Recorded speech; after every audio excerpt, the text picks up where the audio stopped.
One of the things I really like about teaching local government and land use in New York City is the city itself is right at your doorstep.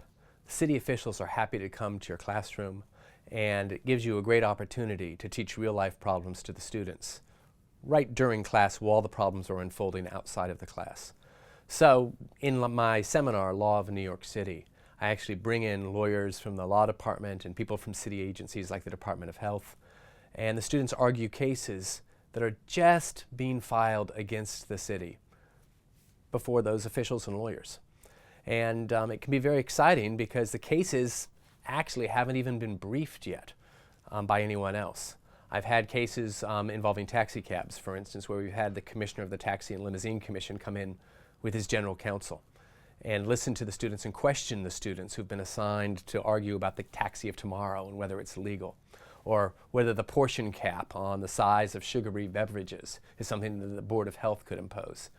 And the students are debating this even as these very same officials who are questioning them are being questioned by the press, are being questioned by lawyers outside the classroom. You can do that in New York City because of the density of the city creates a density of legal and political problems. It's very easy to take a taxi or a subway up from 100 Church Street, where the law department's located. So I get a lot of law department lawyers, and I get a lot of city officials and all the city agencies who come to my class not to talk to the students. I don't believe in guest lectures, but to interrogate the students.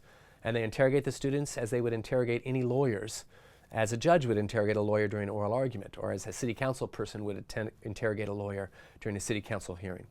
The students find it high pressure, but they also find that they learn far more about what it is like to work in the law department and work for an agency than they would if they were simply taking an exam or listening to me drone on.